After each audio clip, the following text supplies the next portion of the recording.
स्वागत है आपका अपने YouTube चैनल अभी के क्लास में।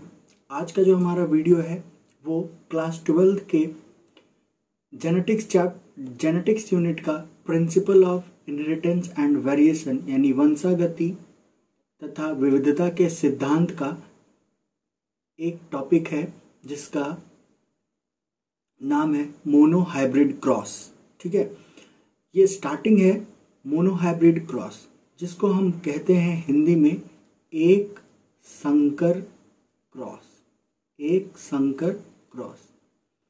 इस वीडियो से पहले एक वीडियो अपलोड किया गया है, उसमें जो बेसिक डेफिनेशंस हैं वो उसमें बताए गए हैं। तो अगर आप इस वीडियो को देख रहे हैं तो प्लीज़ आप उस वीडियो को देखें, ज़रूर देखें, जिसका लिंक डिस्क्रिप्शन बॉक्स में दिया गया है। और अगर आप इस चैनल पे नए हैं तो प्लीज़ इसे सब्सक्राइब करें तथा अगर वीडियो अच्छा लगा हो तो लाइक और शेयर करें। तो आइए हम वीडियो को शुरू करते हैं। तो इस वीडियो का जो हमारा टॉपिक है वो है हमारा मोनोहाइब्रिड क्रॉस, यानी जिसे हम हिंदी में कहते हैं एक संकर क्रॉस। तो इसको जानने से पहले हम देखेंगे कि संकर किसे कहते हैं। संकर क्या है? तो संकर एक प्रक्रिया से प्राप्त संतति है। संकर क्या है? एक प्रक्रिया से प्राप्त संतति है जिनमें वांछित गुण होते हैं। अब वो प्रक्रिया क्या है? तो वो प्रक्रिया कहलाता है संकरण। वो प्रक्रिया क्या कहलाता है? संकरण। संकरण क्या है? तो संकरण वह प्रक्रिया है जिसमें वांछित गुणों वाले पौधों को, जिसमें वांछित गुणों वाले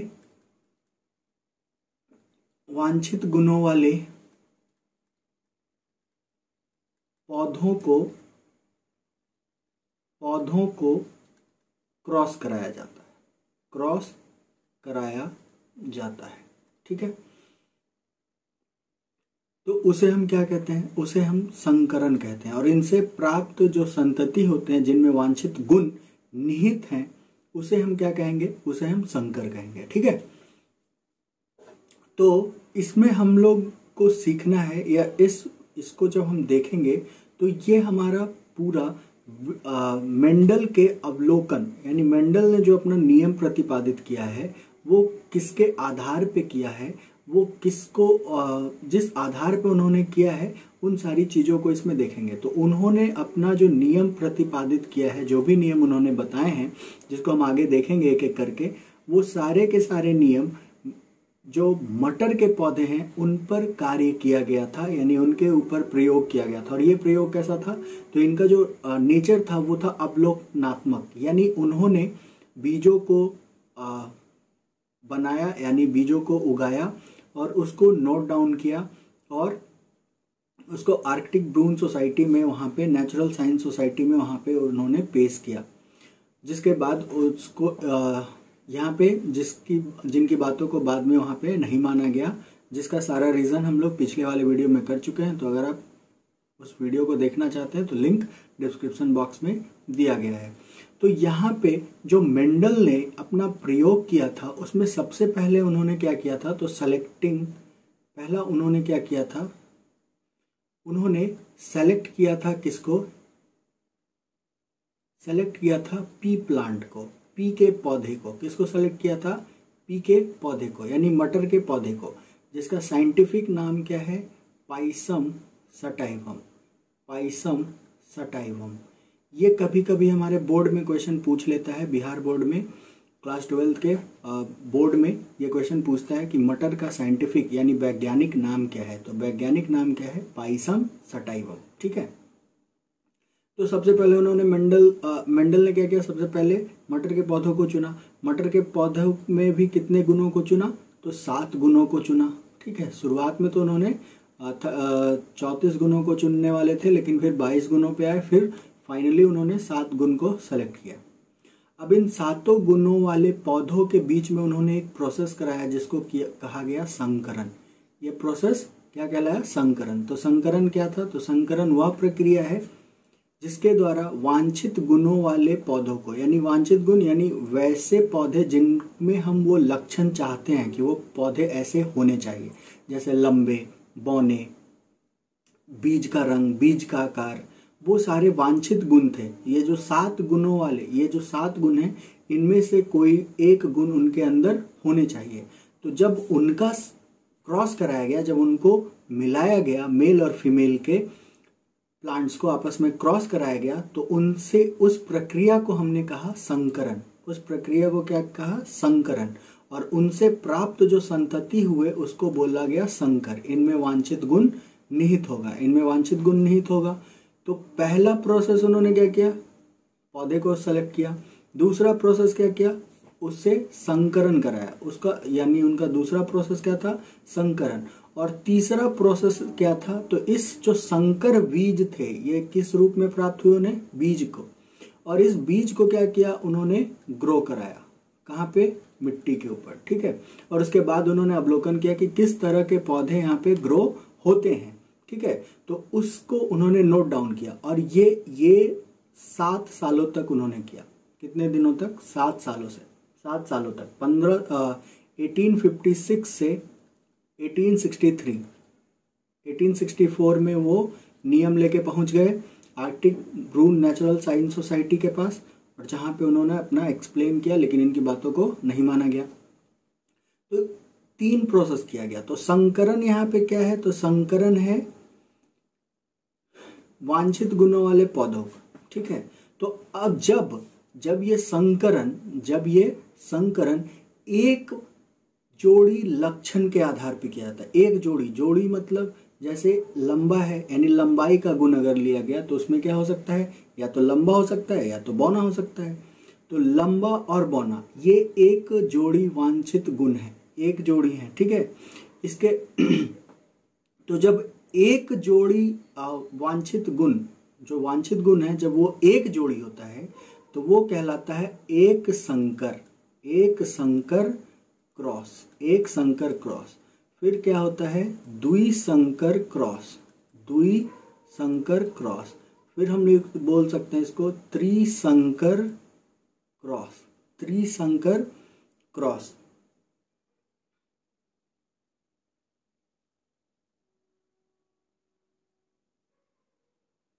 त्रिसंकर क्रॉस। यहाँ पे देखो, एक का मतलब एक संकर किसको बोला गया? कि जिनके अंदर वांछित गुण है। तो जिनके, यानी वैसे संकरण की वह प्रक्रिया जिसमें एक जोड़ी लक्षणों के आधार पर क्रॉस कराया जाता है, तो उसे हम कहते हैं एक संकर क्रॉस। उसे क्या कहा जाता है? एक संकर क्रॉस। और मेंडल ने इस 7 गुणों को बारी बारी 7 सालों तक एक एक करके पहले मोनोहाइब्रिड क्रॉस कराया, यानी एक संकर क्रॉस कराया, यानी जो वांछित गुण उन्होंने लिया वो एक जोड़ी लिया शुरुआती में, ठीक है। और उसके आधार पे उन्होंने क्रॉस कराया। तो वैसे अब इसको हम लोग अगर डिफाइन देखते हैं तो इसमें हमारा क्या है कि वैसे संकरण क्या है? संकरण यानी वैसे संकरण जिसमें एक युग्म, यानी एक जोड़ी विकल्पी लक्षण प्रयोग में किए जाते हैं। यानी किसका प्रयोग किया जाता है? एक जोड़ी लक्षण का, जो अपोजिट होते हैं, यानी बौना और लंबा, टॉल और ड्रॉप। इन्होंने क्या लिया? तो सर्वप्रथम शुद्ध लंबे और तथा शुद्ध बौने पौधों। किसको लिया? शुद्ध लंबे और शुद्ध बौने। तो इनको बोला जाता है शुद्ध क्रम का। इनको क्या बोला जाता है? शुद्ध क्रम। तो शुद्ध क्रम किसको कहते हैं? शुद्ध क्रम हम किसको कहेंगे? तो एक बार उसे देखेंगे।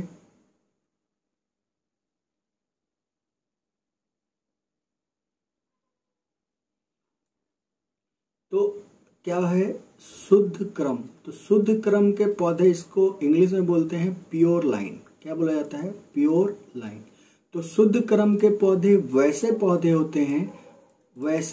होते हैं जो क्रॉस होने पर, और ये क्रॉस कैसा होगा? सेल्फ क्रॉस, खुद से क्रॉस कराया जाता है। सेल्फ क्रॉस होने पर खुद को ही उत्पन्न करे, यानी खुद को ही उत्पन्न करे, यानी अपने जैसे को ही वो जनरेट करे। यानी इनसे वही पौधे प्राप्त होंगे। तो इसे हम क्या कहते हैं, ये बेसिकली होते हैं समयुग्मजी। क्या होते हैं? समयुग्मजी। ये कैसे होते हैं? समयुग्मजी। जैसे कैपिटल टी ये प्योर लाइन, या स्मॉल टी, जब इनका सेल्फ क्रॉस कराया जाएगा, यानी कैपिटल टी को कैपिटल टी से मिला जाएगा तो सिर्फ और सिर्फ कैपिटल टी मिलेंगे, और अगर स्मॉल टी को स्मॉल टी के साथ मिला जाए तो सब स्मॉल टी ही मिलेंगे। ठीक है, यानी सम शुद्ध क्रम क्या है? वैसे पौधे जो द्विगुणित अवस्था में कैसे होते हैं? समयुग्मजी होते हैं, और सेल्फ क्रॉस कराने पर, स्वयं क्रॉस कराने पर वो अपने आप को ही उत्पन्न करते हैं। ठीक है, वैसे पौधों को हम लोग बोलते हैं शुद्ध क्रम वाले पौधे। उसको हम क्या बोलते हैं?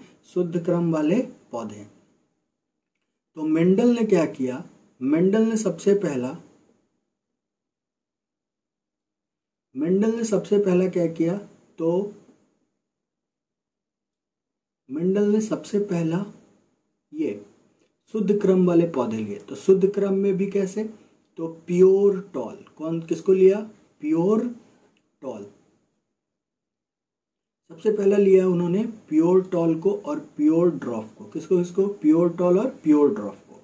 तो यहाँ पे प्योर टॉल और प्योर ड्रॉफ को लिया और क्या कराया? संकरण। कौन सी प्रक्रिया कहलाई? ये संकरण कराया। ठीक है, तो संकरण कराने के लिए उन्होंने दो चीजों को अपनाया था। एक होता था बीपुंसन, और दूसरा बोलते थे बैगिंग। इसको इमैस्कुलेशन भी कहते हैं। तो बीपुंसन जो होता था, यानी यहाँ पे मटर के पौधे कैसे थे? तो मटर के पौधे क्लिस्टोगैमस थे और द्विलिंगी थे। ठीक है, द्विलिंगी थे, यानी इनमें मेल और फीमेल दोनों पार्ट पाया जा रहा था। तो इसमें क्या हो जा रहा था? स्वपरागन। तो स्वपरागन को रोकने के लिए संकरण क्या है? तो हम जो हमारा वांछित गुण है उन्हीं के साथ क्रॉस होना चाहिए। तो उसको रोकने के लिए कि इसमें स्वपरागन ना हो, तो इसमें क्या किया गया? तो पहले ही, यानी नर भाग को परिपक्व होने से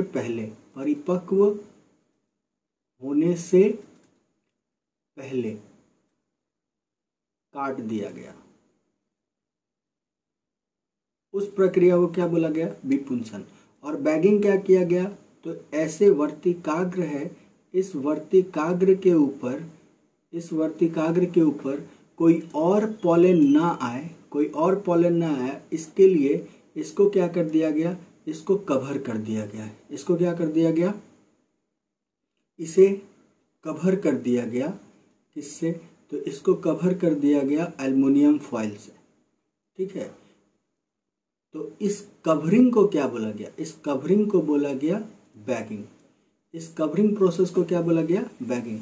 तो बैगिंग क्या है? बैगिंग वह प्रक्रिया है जिसके द्वारा वर्तिकाग्र को किसी चीज से ढक दिया जाता है। किस चीज को रोकने के लिए? तो स्वपरागन को रोकने के लिए या पर परागन को रोकने के लिए, यानी अवांछित परागन को रोकने के लिए इसे क्या कर दिया गया? ढक दिया गया। तो इस प्रक्रिया को किया गया बैगिंग और विपुंसन और बैगिंग। ये किस में किया गया? ये संकरण में किया गया। तो संकरण को संपन्न करने के लिए दो प्रोसेस किया गया, एक विपुंसन और दूसरा बैगिंग। विपुंसन क्या था? तो नर भाग को, यानी पराग कोष को परिपक्व होने से पहले ही काटकर हटा दिया गया, और दूसरा जो संकरण है, दूसरा जो बैगिंग है, यानी वर्तिकाग्र पर फिर दूसरे पुष्प के पॉलन ना आ जाएं या परागकण ना आ जाएं, इसके लिए उसको ढक दिया गया। तो इस प्रक्रिया को क्या कहा गया? बैगिंग कहा गया। ठीक है, तो यहाँ पे अब देखते हैं, तो मेंडल ने इन दोनों से संकरण कराया और इनसे जो प्राप्त बीज हुए उनको ग्रो कराया गया। तो शुरुआत में इसको बोला गया फिलहाल जनरेशन 1। ठीक है, F1 पीढ़ी।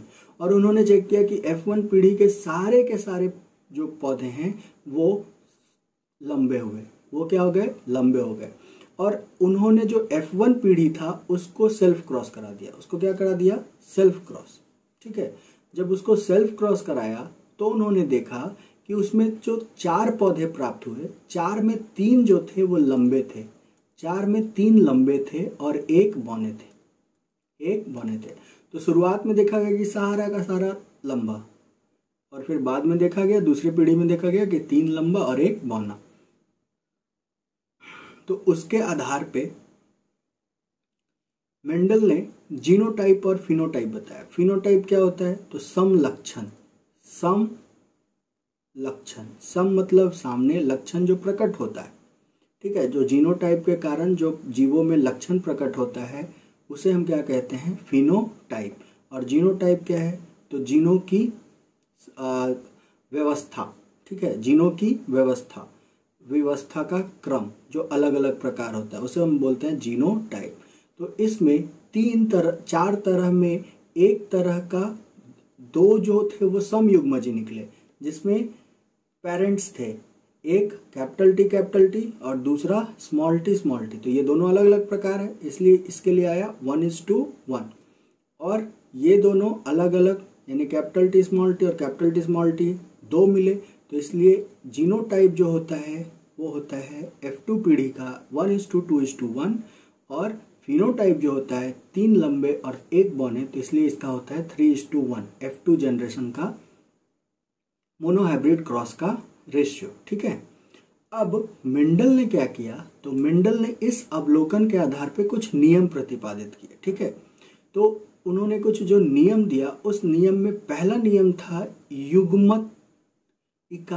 युग्मित इकाई कारकों का सिद्धांत।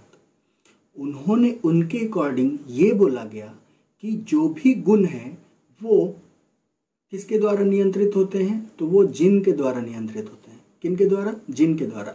जिनके 2 रूप होते हैं, जिनके कम से कम 2 रूप होते हैं और जो युग्म में प्रेजेंट होते हैं, जोड़े में प्रेजेंट होते हैं, और उन्हें हम एलील कहते हैं। उन्हें हम क्या कहते हैं?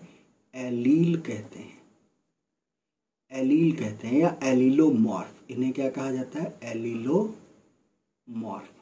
और ये कहाँ प्रेजेंट होते हैं? तो ये सम रूप गुणसूत्रों पर उपस्थित होते हैं। किसके ऊपर उपस्थित होते हैं? समरूप गुणसूत्र पर। जैसे हम लोग देखते हैं तो लंबाई एक गुण है, इसके 2 जिन हैं। कौन कौन? एक है कैपिटल टी, दूसरा है स्मॉल टी, यानी एक देगा लंबा को और दूसरा देगा बौना को, यानी बौना वाले गुण प्रदर्शित करेंगे। तो जो लंबाई था वो लगभग 1.2 से लेके 2 मीटर तक, और ये 0.5 मीटर से लेके 1 मीटर के बीच में या उससे कम के पौधे थे, ठीक है। तो ये दोनों क्या है? ये दोनों अकेले जिन हैं, लेकिन ये दोनों हमेशा जोड़े में होंगे और इन दोनों को मिलाकर हम क्या कहेंगे? एलील्स कहेंगे, ठीक है। तो वही उन्होंने पहला नियम दिया कि जो 2 समरूप गुणसूत्रों पर एक ही स्थान पर सेम लोकस पर प्रेजेंट है, जैसे अगर ये हमारा गुणसूत्र है, ये हमारा गुणसूत्र है और ये गुणसूत्र है, तो अगर इस पे कैपिटल टी है तो इसी जगह, इसी स्थान पर दूसरे पे वो दूसरा प्रेजेंट होगा, या तो स्मॉल टी होगा या तो कैपिटल टी होगा। यानी ये दूसरे पे ये स्मॉल टी प्रेजेंट होगा इस पे, तो इस पे कैपिटल टी, इस पे स्मॉल टी, तो इस पे कैपिटल टी, लेकिन एक ही स्थान पे होगा दोनों समरूप गुणसूत्र पर।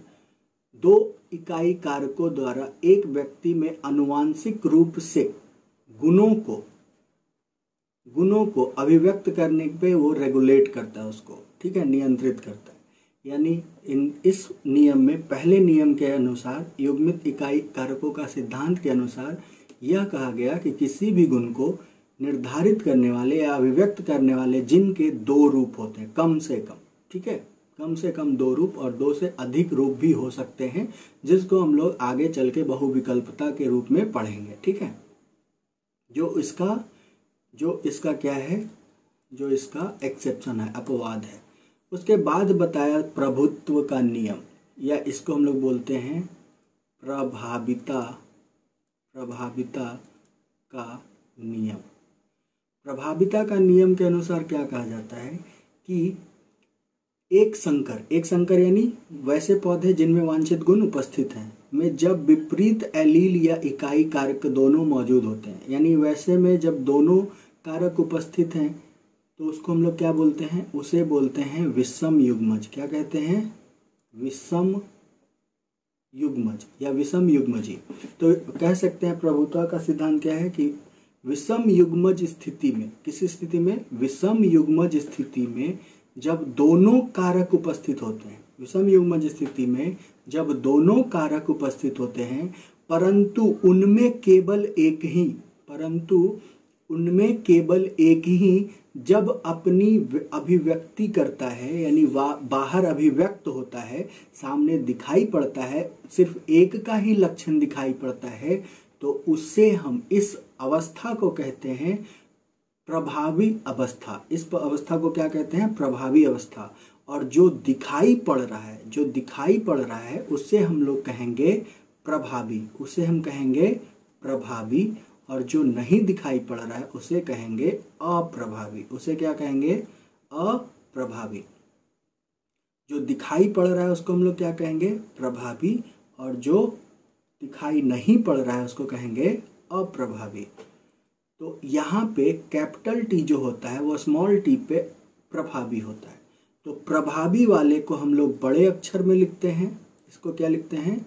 बड़े अक्षर में, और अप्रभावी को लिखते हैं हम लोग छोटे अक्षर में। ठीक है, अप्रभावी को लिखते हैं छोटे अक्षर में। तो एक बार फिर से अगर हम इसको कहते हैं तो प्रभुत्व का सिद्धांत क्या है?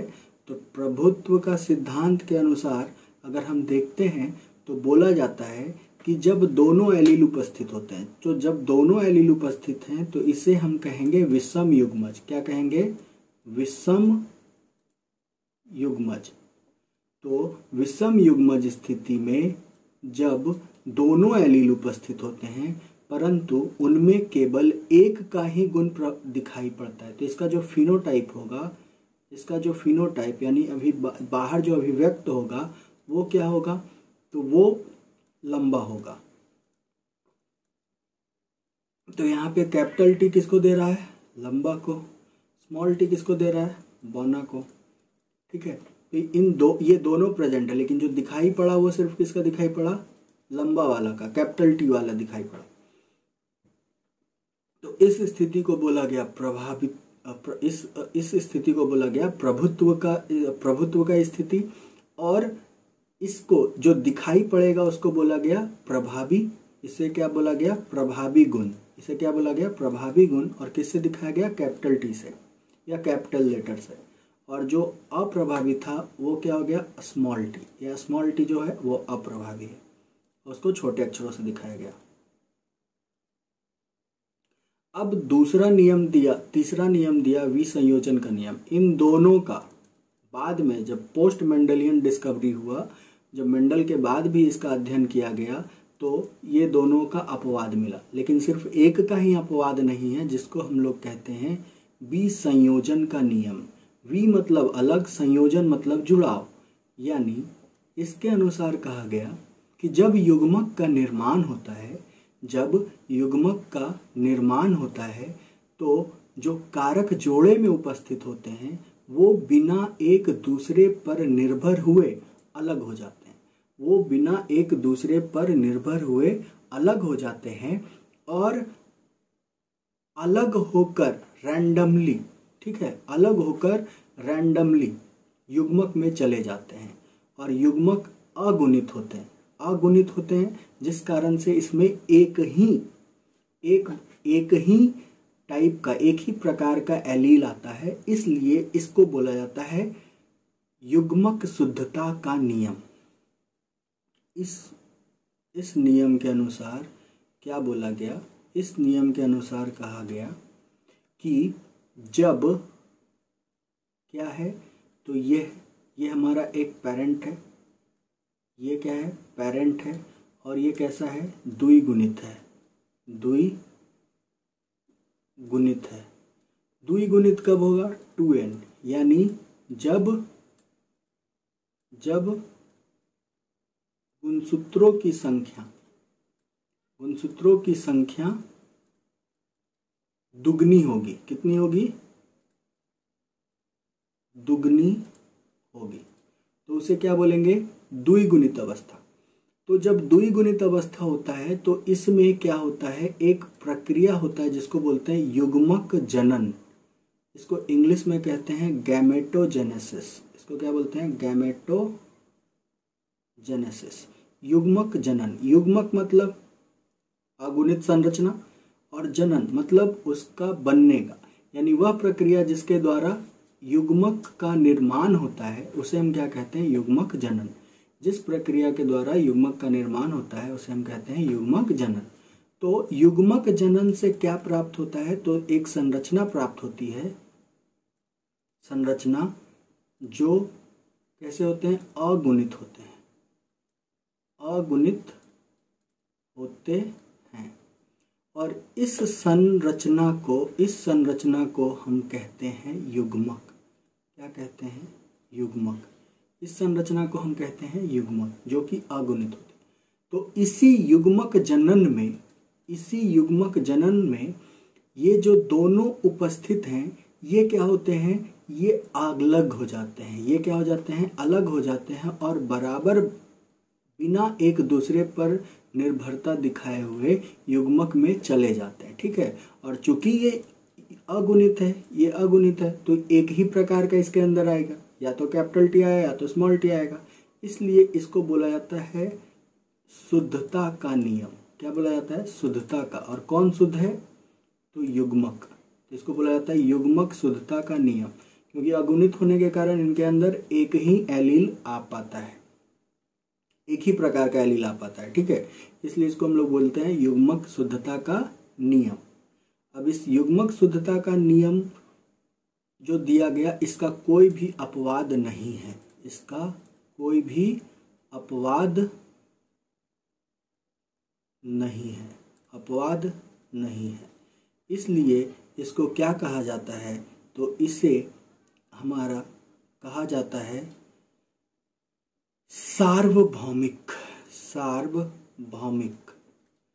ठीक है। यानी ये यूनिवर्सल लॉ है, ये यूनिवर्सल लॉ है। ठीक है। विसंयोजन का नियम, यानी एलील्स का, यानी जो जोड़े एलील्स होते हैं उनके अलग होने की प्रक्रिया को ही हम कहते हैं विसंयोजन। जो कब होता है, जो युग्मक जनन में होता है। कब होता है, युग्मक जनन में। जब यहाँ पे कौन सा संरचना प्राप्त होती है, अगुणित संरचना। अगुणित संरचना मतलब गुणसूत्रों की संख्या आधी। ठीक है। जब गुणसूत्रों की संख्या आधी हो जाती है, यानी जो P है उसमें जो 2n है इक्वल टू 14 होता है। तो द्विगुणित अवस्था में 14 गुणसूत्र होते हैं और अगुणित अवस्था में 7 गुणसूत्र होते हैं। ठीक है। किसमें, पी प्लांट्स में। ये क्वेश्चन पूछ लेता है बिहार बोर्ड वाले एग्जाम में कि हमारा पी के अंदर कितने गुणसूत्र होते हैं। ठीक है। द्विगुणित अवस्था में कितने गुणसूत्र होते हैं, तो 14। अगुणित अवस्था में कितने होते हैं, तो 7। ठीक है। तो हम लोग इसको देखते हैं। तो यहाँ पे क्या बोला गया, विसंयोजन का नियम या सिद्धांत। युग्मक निर्माण के समय कारकों के जोड़े या एलील अलग अलग हो जाते हैं। क्या हो जाते हैं, अलग अलग हो जाते हैं, तथा इनमें केवल एक कारक ही युग्मक में जाता है। दोनों एक साथ युग्मक में नहीं जाते हैं, दोनों एक साथ युग्मक में नहीं जाते हैं और दोनों एक दूसरे से निर्भर नहीं करते। युग्मक अगुणित होते हैं, जिससे इनमें एक ही युग्मक विकल्पी जिन प्राप्त होता है, यानी एक एलील प्राप्त होता है। इसलिए इसे क्या बोला जाता है, युग्मक शुद्धता का नियम। ठीक है। और इसका कोई भी अपवाद नहीं है। ठीक है। इसलिए इसको बोला जाता है सार्वभौमिक या यूनिवर्सल।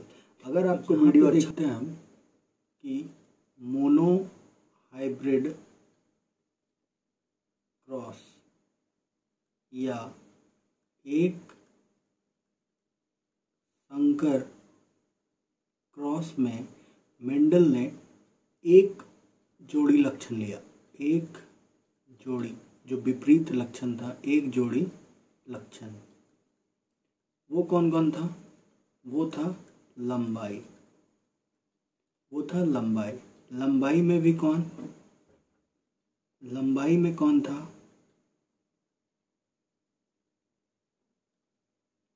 लंबाई वाले गुण, यानी ये जो एक जोड़ी लक्षण ये गुण था वो लंबा और दूसरा बौना। तो लंबा में कौन सा गुण था, तो लंबा जो था वो प्रभावी था। तो प्रभावी है तो इसको कैपिटल टी से दिखाया गया। और ये अप्रभावी है तो इसे स्मॉल टी से दिखाया गया। ठीक है, अब इन्होंने सबसे पहला क्या किया, तो इस दोनों पौधों के रेसिप्रोकल क्रॉस कराए। रेसिप्रोकल क्रॉस किसको बोला गया था, यानी वो क्रॉस जिसमें एक गुण वाले नर और दूसरे गुण वाले मादा वाले पौधों को आपस में लिया। तो ये कैसे लिए, तो ये थे शुद्ध क्रम वाले पौधे कौन से हो जाएंगे, तो शुद्ध क्रम का जो लंबा पौधा होगा वो कौन सा हो जाएगा, समयुग्मज कैपिटल टी, और जो बौना होगा वो कौन सा हो जाएगा, स्मॉल टी। ठीक है, तो स्टार्टिंग में इन्होंने क्या कराया, हाइब्रिडाइजेशन। तो ये किसके किसके बीच में हुआ, कैपिटल टी और स्मॉल टी के बीच, कैपिटल टी और स्मॉल टी। तो पहला नियम यहाँ पे जो उन्होंने बताया था, जिसको बोला गया बीज संयोजन का नियम, यानी इसके अकॉर्डिंग क्या बोला गया कि युग्मक निर्माण के समय जो दोनों एलील होते हैं वो आपस में अलग होकर प्रत्येक युग्मक में एक एलील चला जाता है। ठीक है, तो यहाँ पे कौन सा नियम लगा, ये हुआ बीज संयोजन का नियम। ये क्या हुआ, बीज संयोजन का नियम। अब इस बीज संयोजन के नियम में इसका क्रॉस इसके साथ, तो ये बना कैपिटल टी, ये इसके साथ कैपिटल टी स्मॉल टी, ये इसके साथ कैपिटल टी स्मॉल टी, और ये इसके साथ कैपिटल टी स्मॉल टी। तो यहाँ पे उन्होंने देखा कि F1 पीढ़ी के सारे पौधे लंबे हुए। कैसे हो गए, F1 पीढ़ी के सारे पौधे लंबे हो गए, तथा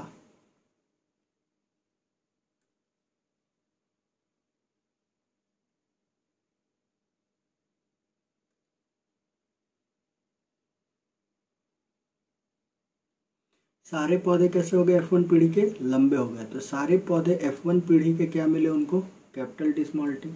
इनका क्रॉस कराया सेल्फ क्रॉस, इस क्रॉस को क्या बोला गया, सेल्फ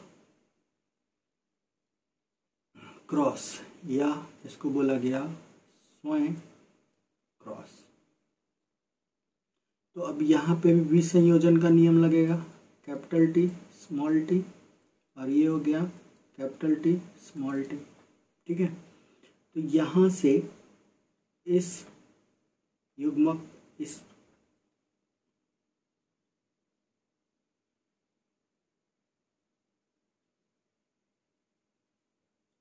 यहाँ से हमारा क्या हो जाएगा, इनका इसके साथ तो कैपिटल टी, इसका इसके साथ तो स्मॉल टी, फिर इनका इसके साथ कैपिटल टी स्मॉल टी, फिर इनका इसके साथ कैपिटल टी स्मॉल टी। तो ये सारे के सारे F2 पीढ़ी हुए, ये हुए F2 पीढ़ी। तो यहाँ उन्होंने देखा, इन्होंने दिया यहाँ पे जीनोटाइप और दूसरा दिया फिनोटाइप। जीनोटाइप में क्या बताया, जीनों की संरचना की व्यवस्था, यानी जीनों की व्यवस्था। तो यहाँ पे देखा एक प्रकार का है और ये एक प्रकार का है, तो ये आ गया 1:2:1, और फिनोटाइप हो गया 3:1, क्योंकि उनको 3 लंबे और 1 बौने मिले।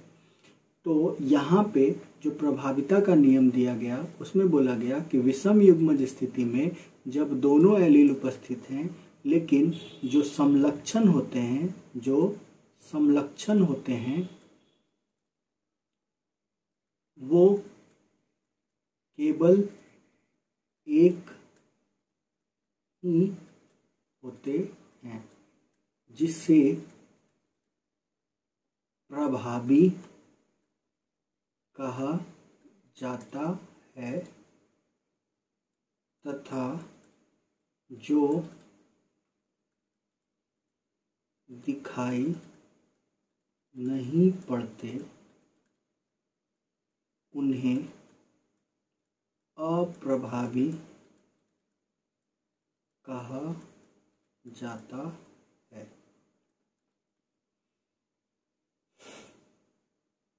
ठीक है, तो इस तरह से मोनोहाइब्रिड क्रॉस का ये लास्ट का सार था, समरी था, जिसमें हम लोगों ने इसको देखा।